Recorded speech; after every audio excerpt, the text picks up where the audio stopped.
with all the things that have been going on, right, in the news and in our country.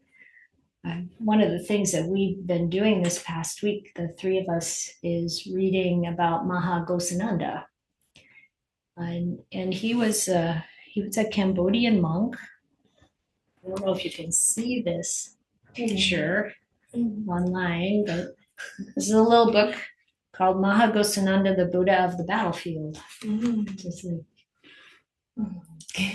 And I put a couple of links into the community WhatsApp about him, in case you want to read about his life and his story. He was Cambodian, and growing up in Cambodia, he became a monk, and he was born in 1929. So Cambodia was plunged into hard economic times with the Great Depression, and then when he got older, he went to India for quite a while, I think 9 years or something like that. And while he was there studying at Nalanda University, he met the Japanese monk Nichidatsu Fuji,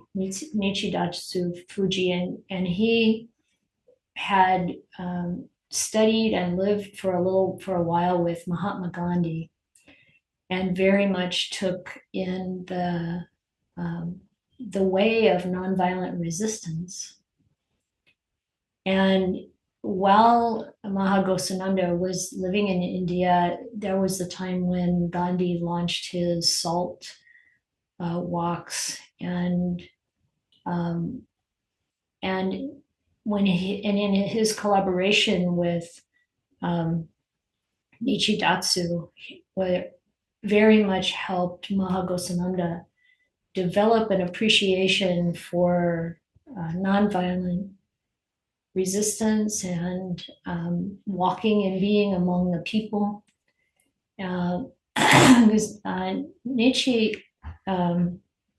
Nichidatsu is the one who started the order that established the peace pagodas around the world, and also his main focus, because this was during that time the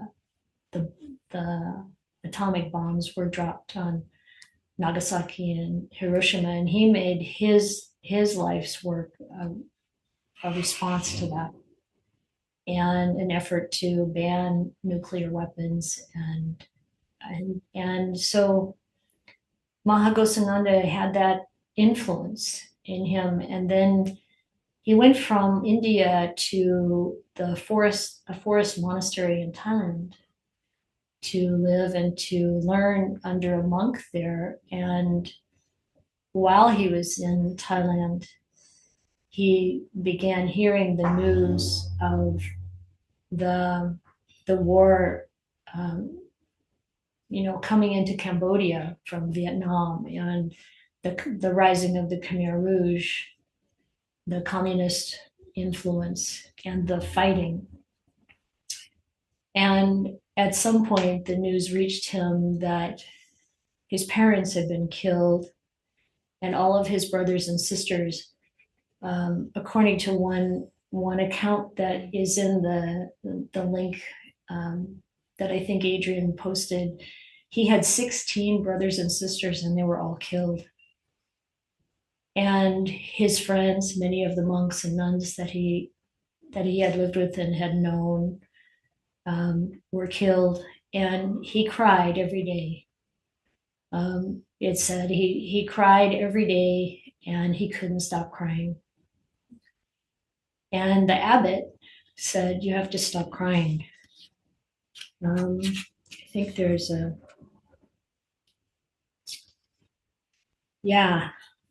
in this book, this little biography written by Santidamo Bhikkhu is someone I met him once. He used to live at the Thai temple east of Seattle, And he put together this small book about Maha Ghsananda, and I really find it touching. And I also put in a link to the PDF for this book in the community WhatsApp, so you can see it also if you want to. And here on page 34, it says, over time, Ghsananda received the crushing news that his parents, all his brothers and sisters, and many of his fellow monks and nuns had been murdered. He wept, he said every day, and could not stop weeping. But his teacher, nevertheless, strongly urged him to stop. Don't weep, he was told. Be mindful. Having mindfulness is like knowing when to open and when to close your windows and doors. Mindfulness tells us when is the appropriate time to do things. You can't stop the fighting. Instead, fight your impulses towards sorrow and anger. Be mindful. Prepare for the day when you can truly be useful to your country. Stop weeping and be mindful. So during this time, he was working with his own heart. He was working with all those feelings, just like we talk about all the time. We talk about being present with the feelings that arise and, use the first three noble truths, turn towards that feeling, understand it, that feeling of dukkha, and process it, understand its cause, understand its root, understand our sense of self and where that gets set aside and where we live from the Dhamma. And when you look at what Maha Ghsananda practiced and learned, this is exactly what was happening for him. And so he really, he was able, working through that, to then, when they opened the refugee camps in Thailand, there was a camp, and he went to the camp and greeted the refugees from Cambodia. And it says here that they were starving when they arrived, and he was there to help them overcome the anger, the resentment. There's a quote here on page 44. He's called the Buddha of the battlefield. Eventually, he led walks through the battlefields in Cambodia to help people come to their senses. And here's a quote. It says, Maha Ghsananda also emphasized that, quote, wars of the heart always take longer to cool than the barrel of a gun. We must heal through love. We must go slowly, step by step. Acknowledging the difficulty, Ghsananda said, I do not question that loving one's oppressor may be the most difficult attitude to achieve, but it is the way of the universe that retaliation, hatred, and revenge only continue the cycle and never stop it. Reconciliation does not mean that we surrender rights and conditions, but rather that we use love in all of our negotiations. This requires great humility, for we must see ourselves in the other. What is the opponent but a being in ignorance? And we ourselves are also ignorant of many things. Only loving kindness and right mindfulness can set us free. And so he was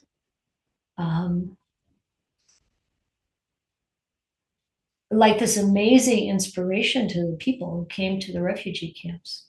He passed out tattered copies of the Metta Sutta for people to take in. And he was able, he spoke English, he spoke obviously the native language of his people, and he was able to really reach them and inspire them. Many people have made accounts, talked about meeting him, including Ayya Bodhi. She met him and she said, it was such an amazing thing to be in his presence. And many people said this. He was like so full of loving kindness and compassion. And he took people out onto the battlefield. The book counts these like 5 different walks across the country, and how, as they would walk through the war-torn provinces, soldiers from both sides would come to the road to be blessed and lay their weapons down. It was just incredible. He did a lot to bring peace to Cambodia. And there's a statement that he made. He did a lot of. He was quite visible around the world. This was at in Barcelona, Spain. It was a peace conference of UNESCO. It was a UNESCO-sponsored peace conference in Barcelona. And one of the things he said there is, we face a crisis which could bring about the suicide of the human species or bring us a new awakening and a new hope. We believe that peace is possible. Peace implies that love, compassion, human dignity, and justice are fully preserved. And when the three of us were reading this, we saw that it was quite interesting that he talks about love, compassion, human dignity, and justice. And there's another spot too where it's like he's got the Brahma Viharas, but where you would see equanimity, he puts justice. And to think about that, how justice really is about equanimity, taking in, how can we hold the ignorance in ourselves and in others, to recognize, because recognize the humanity in those that we would make other. And what was so amazing about Maha Ghsananda is that he never pushed away, turned away from, or villainized the Khmer Rouge. He treated those who were fighting on that side the same as he treated those who were fighting against them. And it was this universal humanity that he so strongly, so beautifully understood, that it's only love that puts an end to hatred. And that has to start with seeing everyone's humanity, and not this idea that those people, they're the bad ones. We're all struggling in ignorance. And to really recognize that what we have to see, like he said, it doesn't mean you give up your rights or you become a doormat or anything like that. It's the understanding that this suffering is found in all of our lives until we understand the Dhamma fully and live it fully. And that if we can appreciate that humanity in ourselves and in others, and also that there is the goodness there, but we all can get misled into hatred and revenge and all of the kind of defilements that are present. And we all can have this opportunity to turn towards the Dhamma. That's saying in the Dhammapada that the Buddha said that hatred never overcomes hatred, only love can do that. And he said, peace entails that we understand that we are all interdependent and related to one another. We are all individually and collectively responsible for the common good, including the well-being of future generations. Peace demands that we respect Earth and all forms of life, especially human life. Our ethical awareness requires setting limits to technology. We should direct our efforts towards eliminating consumerism and improving the quality of life. Peace is a journey, a never-ending process. So we were reading this book. As I said, it's kind of a helpful support to bring the mind back to the fundamentals of the truth of the Dhamma. And a beautiful example in the world where Ghsananda really went through that deep suffering. He said, from deep suffering comes deep compassion.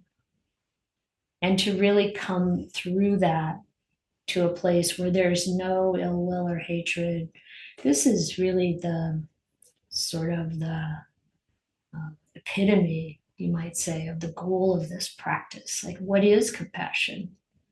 And the three of us were talking about how the English word compassion, meaning, calm is with, passion is suffering, suffering with someone else. And oftentimes when people talk about compassion burnout or, that kind of thing, and we can talk about, well, really the Brahma Vihara Karuna, which is translated as compassion, doesn't mean that you're suffering along with the person.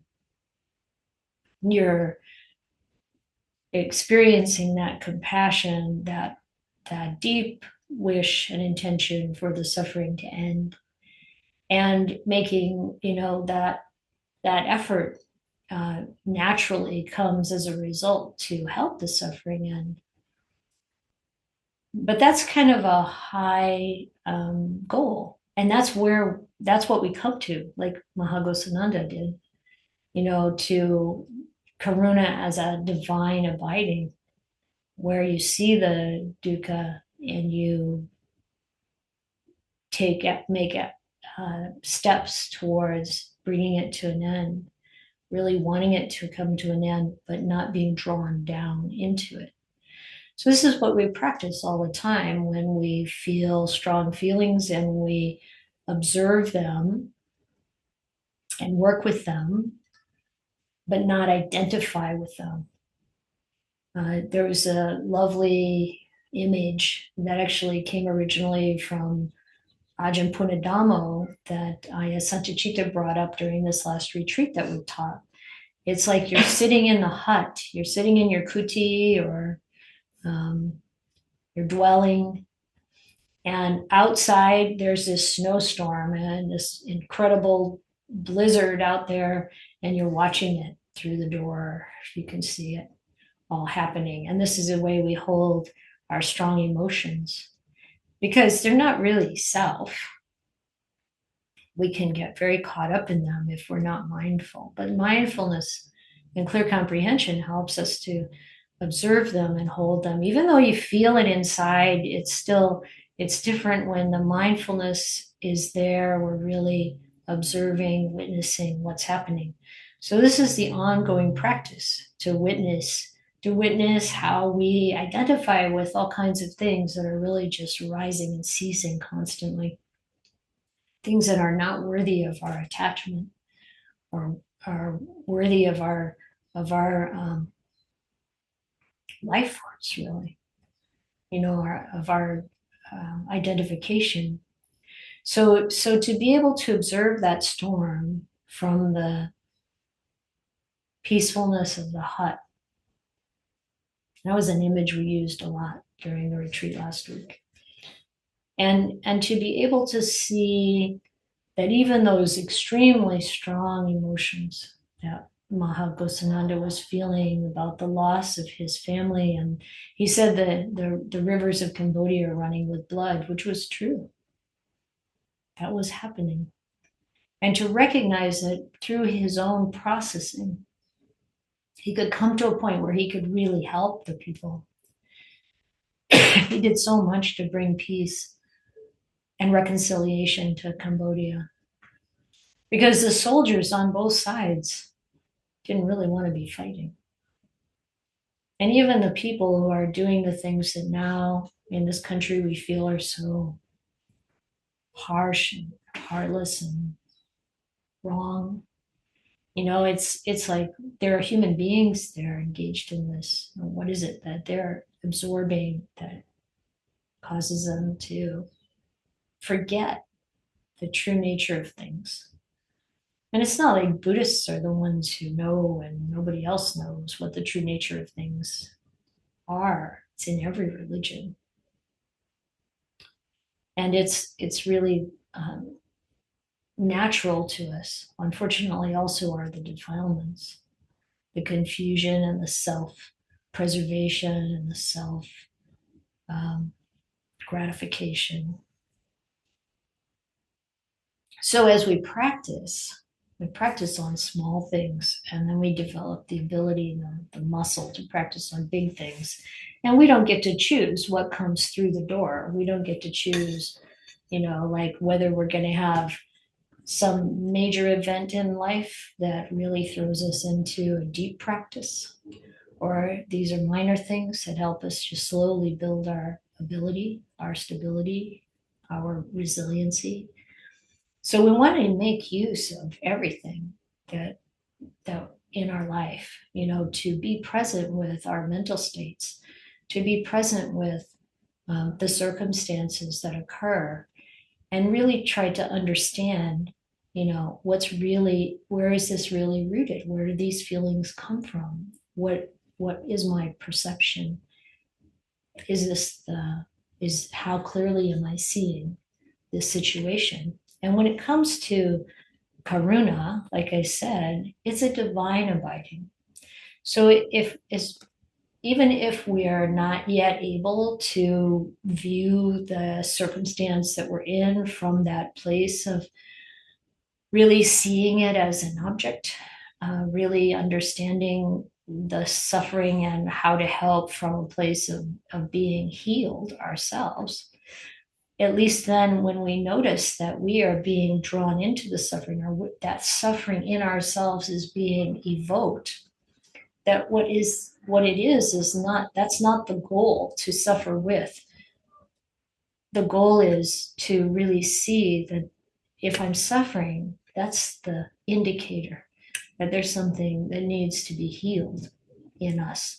It's not to feel like, oh, I'm not there yet. It's not about that. It's not about a goal, really, at all.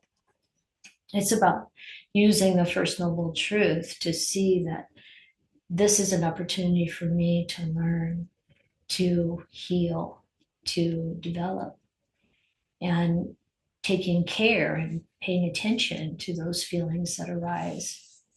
And eventually, there is that point where we see the suffering and we care about it, but it doesn't have the same impact on the heart. Like it's like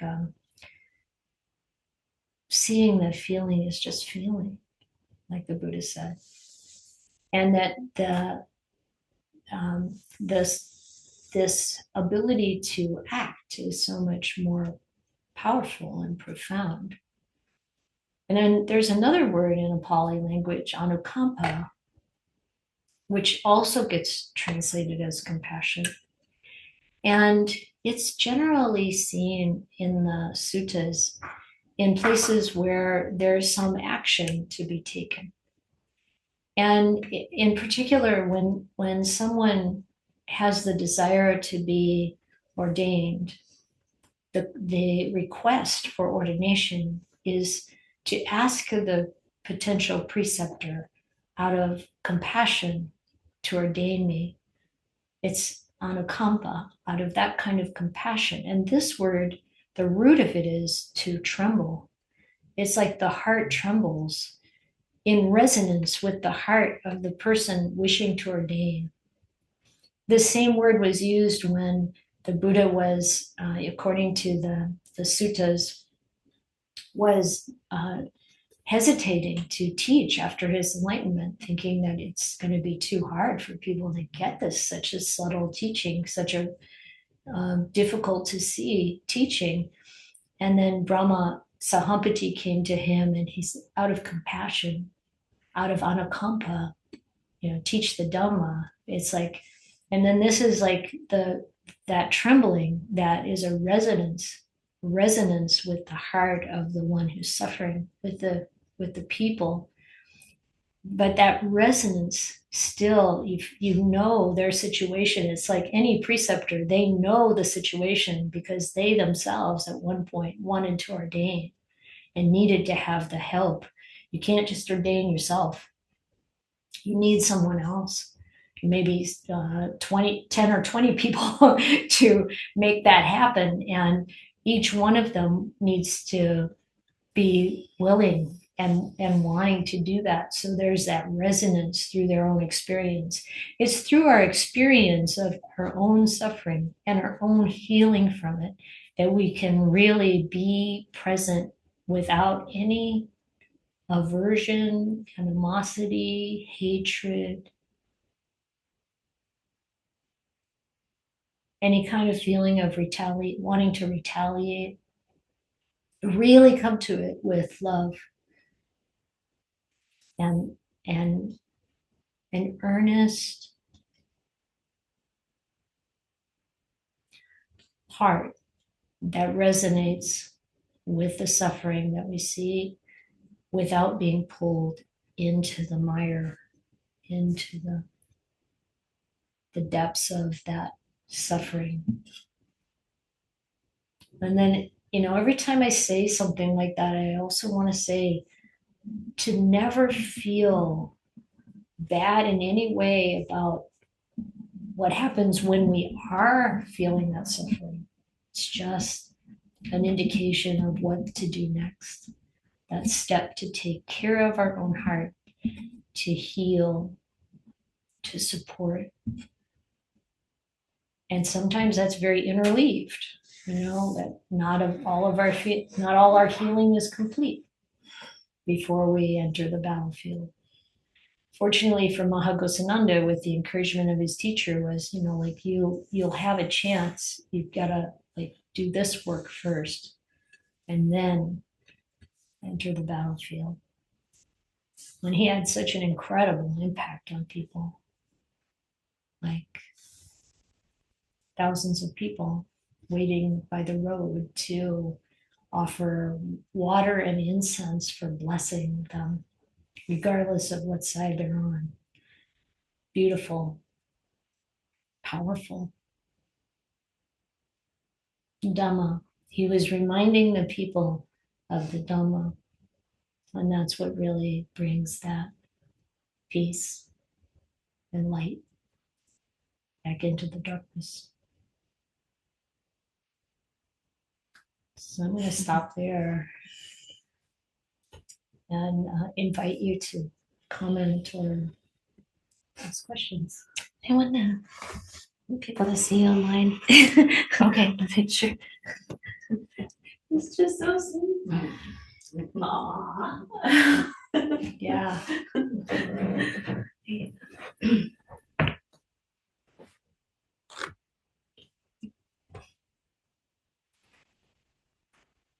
Yeah, and actually, at least from this book, we were reading, he did, how many was it?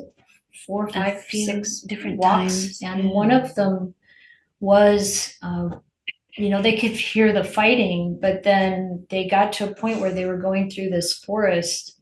They tried to take a route that wasn't as dangerous, but there were some soldiers weaving in and out of the crowd, walking. And then they came upon a group of the opposing soldiers, and they were firing. And in the crossfire, I think it was 3 monks and a nun were killed. And so they were walking right through the battle. Yeah, and it happened more than once. And more than once, they were really right there in the thick of it. And each time Maha Ghsananda would say to the people, some people left, but he would say, this violence, this is exactly why we walk. This is exactly why we're here. And, even when your friend is shot and killed there in front of you,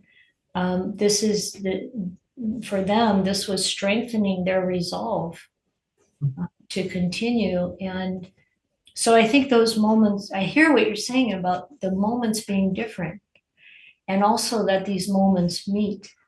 And that, the Dhamma practice, like when we talk from our very cushy place about making everything a practice, this is on preparation we're all going to die. We're all going to, most likely, some people seem to get off pretty easy. One of my great aunties, she died at 102. I think she was sick for a week or two. When she hit her 100th birthday, one of her grand nephews came over with his motorcycle, said, "Auntie, you want to go for a ride?" She's like, "Yeah." She throws her leg over and on behind him, and off they go. And it's like, there are lives like that, but most of us go through some struggles, serious struggles. And the practice it's not just in preparation for that, because what we're practicing for is full awakening, is to understand the nature of reality completely, where we see what's happening, we know what's happening, and we are realizing that this is an ongoing display of what's impermanent, arising and ceasing, ephemeral forms coming and going. That doesn't mean that you're somehow disengaged. It just means we see it for what it is. But all of this practice is for those moments. It's like when my daughter was in that awful car accident, and I didn't know when I would get to the hospital if she's going to be alive or paralyzed or what. And the words kept coming through my mind. This is what the practice is for. This is what the practice is for. And like that, the beauty of that moment you described is very powerful to remember, because when the Dhamma comes in, it's like this healing water. When we really understand, or at least we get enough of a sense of karma, so that kind of maybe first realization of Dhamma that opens up the understanding of how karma works, not to the degree the Buddha understood it, but just to recognize that even in that moment of tension, to do what we do without hatred, to do what we do to protect. So again, this past week, people were bringing up the idea that it's okay to lie as long as, as if you're protecting someone. And I know that it's unbeneficial, and it kind of like erodes your protection to think like that, to act like that. And it's like, it's not that you would still protect, but from a place of also keeping the precepts and finding that inflection point and making use of it with a calm mind. That's a lie in that moment. But the idea that people have, someone was saying this last week, it's like the idea that people have that I will lie under those circumstances. It's like, where does that I will lie under the circumstances of some kind of benefit, where does that end? And instead, if there's that commitment to truth and that continual application of truth and integrity, then in a moment of that tension, who knows what will happen?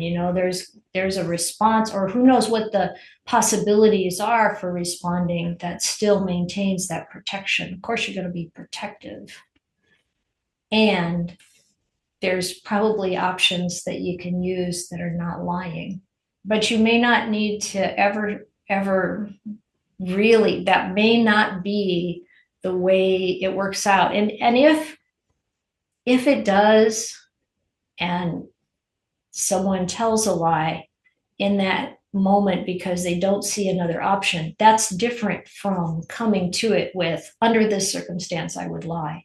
That's the problem. It's the mind. It's what's in the mind. It's the lack of of determination to maintain the precepts that cause. So I know this is really hard to appreciate, but we'll go back to the Harry story. You know, you may never be in a situation like that with that integrity, fully engaged.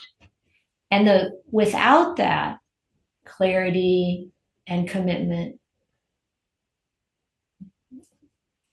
there's a shadow on one's purity that you don't want to maintain. Now let that go. Come to the straightness and the uprightness, because that's the best protection.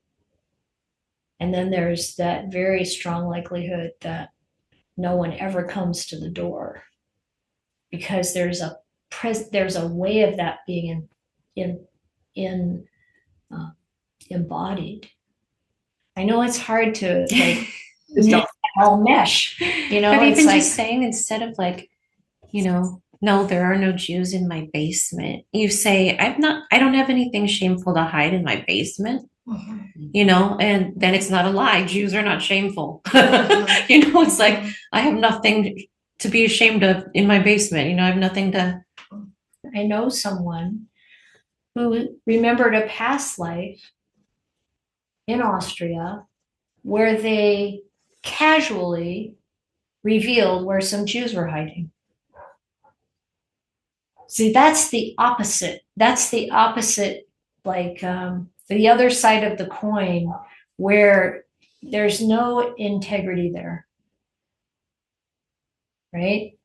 But the point being, I'm not sure I can really say this in a way that is going to make sense in the face of like what this very real example is to you or to people. I get it, but there's a power in the commitment and the integrity that we live day in and day out, upholding the precepts, that then comes to bear in those situations. And it's not the willingness to sacrifice someone. That's not it. It's the willingness to stand up to the forces against that purity of mind. And that presence has a kind of power that goes beyond the conventional material circumstance. And that's why it's like to at least come to as we think about what could happen, come to it with, I'm going to do everything I can to be truthful and protective. And if the rub gets so tight that there's a moment where you say something that's not true, there will be karma, but it's nothing like the karma of holding in my mind that I'm going to lie if I have to. That's the difference. But I think instead of gearing up to lie, you gear up to learn how to say things that are still true without putting anybody in danger, or in a way that protects them. Like, I have nothing shameful in my basement is a totally true statement, and they're going to go check anyway, and I'm screwed anyway. Like, it kind of doesn't matter. If I say no, there are no illegal immigrants in my basement right now, as opposed to, I've got nothing to hide in my basement. You're attuning your heart in a direction that you don't need to, and that isn't wholesome for you, and there's no need for it. So, like, instead of thinking about I will lie, think about, I'm going to get really good at saying truths that are protective. Like, turn your mind that way. Yes, you want to protect people at all costs, but not, there's that sutta that it says, don't do anything for the sake of another that will lead to your long-term harm, that will lead to your, karmic kind of harm. But it also doesn't, it's not about putting other people in danger it's either. Not, it's that there's another alternative here. Yeah. There's an interesting, I'm not necessarily recommending this movie because there's some violence in it, but the Harriet, the movie Harriet about Harriet Tubman, there's an interesting thing that happens there. When she runs away, she goes to visit her father, and her father is free man, and he doesn't look at her, and he won't look at her, and he won't look at her because he knows that the slave owners people are going to come and ask him if he's seen her, and he's going to say no, and he's going to be telling the truth. And he also, when she comes back again and again, he wears a blindfold because then he can stand in his truth and say, I haven't seen her since da da da da da.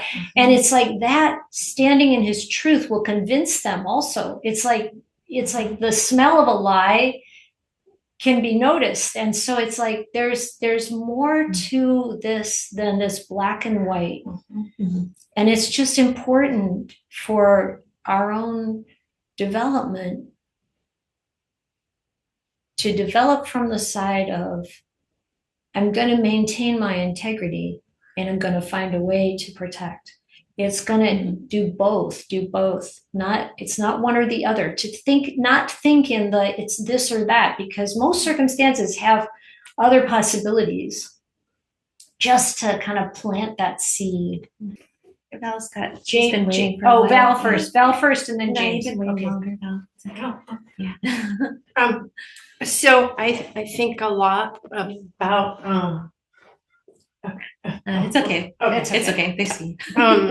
Yeah, I went through something this past spring where I lead a group of people, and I had a person that had been on my crew for years, very incompetent, irritated everyone, and he had been having health problems, and I felt very bad about his health problems, but I did not want him on my team. And I was struggling over and over with, how am I going to tell this person without lying, without hurting him, that he had no place on my team any longer? And my Phil, who's a member of the Sangha, can attest to this, how much time I spent struggling with this. And I made that commitment. I'm not going to lie. I'm not going to hurt him, but he's not going to be on my team. And then what do you know? He came to me and he said, I can't be on your team. So you just don't know. It's great. The mind is trying to figure this all out and prep for the future. But you don't know. Yeah. You don't know. You don't know. Could be completely irrelevant. And all you know is that you had the best intention. I'm not going to lie. I'm going to be straightforward. I don't want to hurt him, but I'm going to have to deal with it. Yeah. And then you had a hairy moment. Yeah. Yes, exactly. Yeah. And that working it through, like, when we think about, well, under this circumstance, I would lie, we need to purify away all the aversion that's in us, all the hatred, all the resentment, and it's not just for that situation. It's for our awakening. It's for the life. It's for our support of everyone around us, so it really is hard, and it really is crucial. Yeah. Thank you. Yeah. Good story. Thank you. James? I think Val just gave an example of what I wanted to mention, but my experience with keeping the precepts is that it provides, over time, I really experience it as a sense of refuge and protection. And there's a powerful, karmic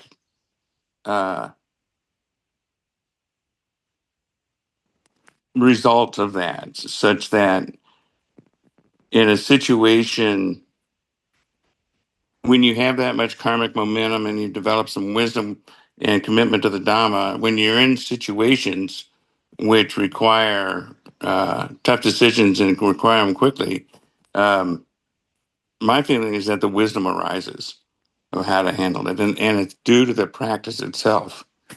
And the wisdom, that's just a gift, and it comes when you laid the foundation of it. So it's difficult to discuss, a hypothetical situation outside the context of that wisdom being present. Yes. But one can clearly see the moral dilemma of it on the surface. But yeah, the Dhamma have the wisdom of having practiced the precepts with total integrity and good intention. I would rely on to help me in a situation like that. Just like, Val just mentioned, or, some, yeah, you never know, because, wisdom knows and we're ignorant. So to discuss it outside the context of that opportunity for wisdom to come to bear is very difficult and very hypothetical. It's so true. Thank you for that. You expressed it really well. And it's like sometimes words will come out of our mouth. We just can't even tell where it came from. It is really that wisdom. It's like some ingenious intervention. Yeah. Because of this commitment and practice of the precepts, there's a lot more going on than we know about, than we can understand at this moment. And it's right, that's what I meant by it's so hard to talk about it in the abstract. It doesn't feel abstract because we think we're using concrete examples, and we are, but they're not happening now. Yeah. And so it's really, thank you for that expression. That was really excellent. I mean, it's like we can start to recognize that there's such a power in this can't find the right word, in the Dhamma, taught so beautifully and clearly by the Buddha. And we really don't know the full power of that until we completely give ourselves over to it. Yeah. Anything else? Do you want to say anything with your view?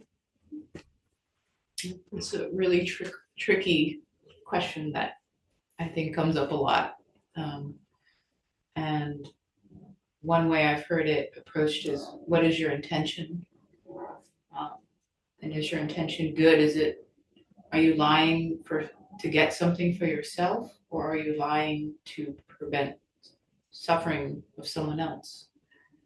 And that becomes like the what creates the karma is your intention.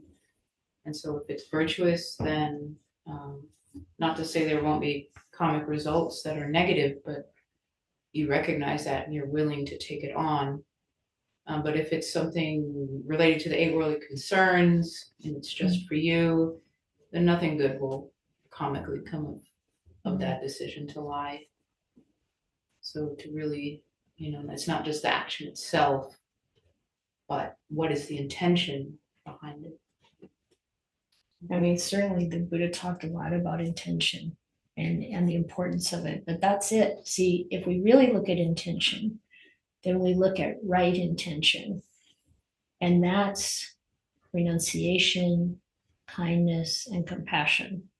That's the elimination of sensual desire, so that desire for something to gain for ourselves. It's the elimination of ill will. It's the elimination of cruelty. If we really don't have any of that, and that the right intention is full of kindness and compassion and a letting go, a renunciation of comfort, of what our preferences, and it from that place, I think it's unlikely we'll have to lie. That's my point. And certainly we have no intention to lie. But that purification of the ill will, that purification away from the any vestiges of cruelty, that is really where the rubber meets the road. That's really where the freedom comes from suffering. Yeah, it's important to always have that intention not to lie. But then if you get into a situation where you think there's absolutely no other solution, and you can't think of something clever and diplomatic like Ayya Ghsananda was saying, which is very good, to try and go that route or even change the subject. Like, oh, how are your kids? You know, are you hungry? Can you please come in? Sit down. You know?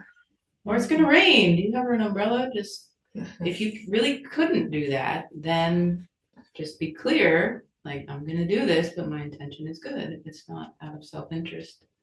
It's for protection, and then you can also purify it later. You know, express regret that you had to lie, and then make a commitment to renew that precept. Like, from now on, again, I don't want to lie as much as possible.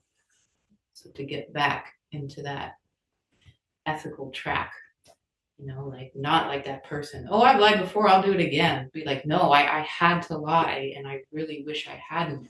So I'm gonna try as best as I can not to do it again. Yeah, and it's not thinking ahead of time, oh, I will lie if.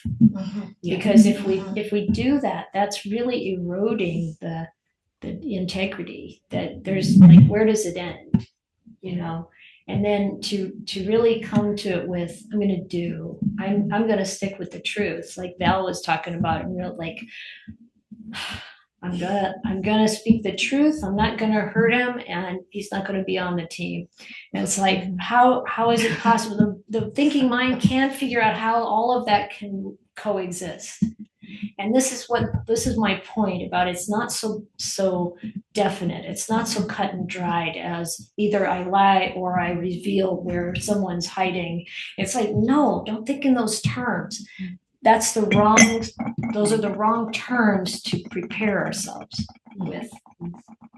Mhm. I mean, like a different tone or a different The stakes are so perspective. much higher in the other example. Yeah. So I think there's a value in looking at, what does it mean to look forward and what does it mean to look back? Like the story you're telling about, I survived because someone protected me, and in that they told a lie. It's like looking back to that. There's always a path of spiritual recovery for whatever breaking of precepts happens. That's part of the process. So it's like, that's the looking back. It's like when we do something, like you said, you avoid it, you're gonna avoid it. But then what happens if you don't? Then it's like the intention was as pure as it could be, and there's a way to recover from that through our actions, through our like coming back to the spiritual path, like you said. And it's not even like you really left it, but there's some kind of, I don't know, you don't even have to call it a misstep. Even in our many precept, in our 311 rules, there are times when you're in situations where there's no good option. Yeah, and we totally would agree with that decision. Yeah. We've done the same thing, and it's not a moral precept for one thing. It's very, This is the thing.